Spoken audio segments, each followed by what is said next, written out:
Johnny Cueto made his first start since he strained his back on April 13th. In his return, he pitched 5 innings and struck out 8 in his win over the New York Mets. Top of the first, Brandon Phillips gave run support with a 2 RBI single.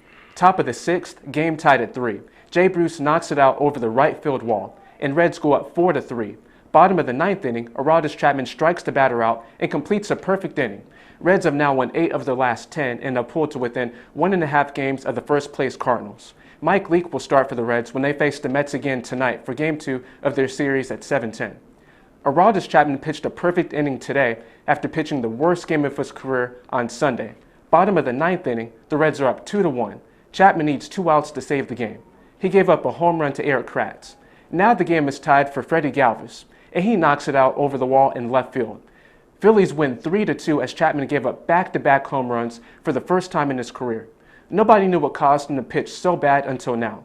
Phillies broadcaster Ricky Ricardo said he delivered 100 Cuban pastries to Chapman on Monday morning.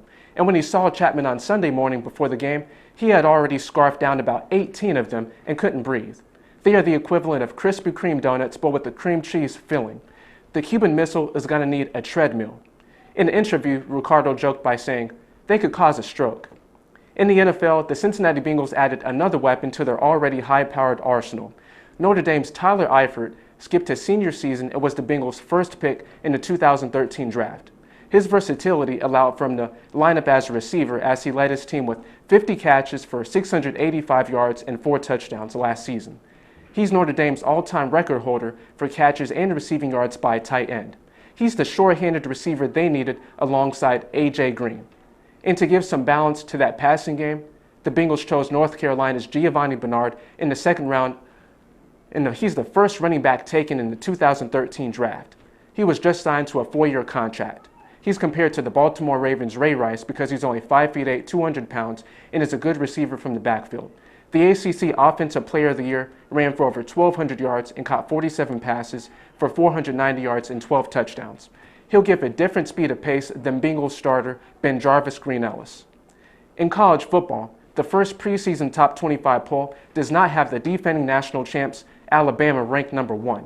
They dropped to number 2 behind the Ohio State Buckeyes, who finished with a spotless 12-0 record last year. They could do the same thing this season with the easier schedule. They will not play against Michigan State or Nebraska, who both went to a bowl game last year. And when they face Wisconsin, Iowa, and Penn State, it'll be at the Horseshoe. The national title could be on its way back to Columbus.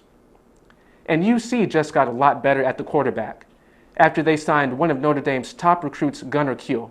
He was Indiana's Mr. Football and was one of the nation's top-rated quarterbacks. He threw for over 2,600 yards and 36 touchdowns, but before joining the Bearcats, he bounced around a lot.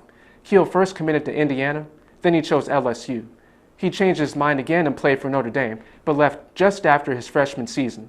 Because of NCAA transfer rules, he'll have to sit out next season, but the USA Today High School All-American will be eligible to play in 2014. I'm Nehemiah, and that's sports.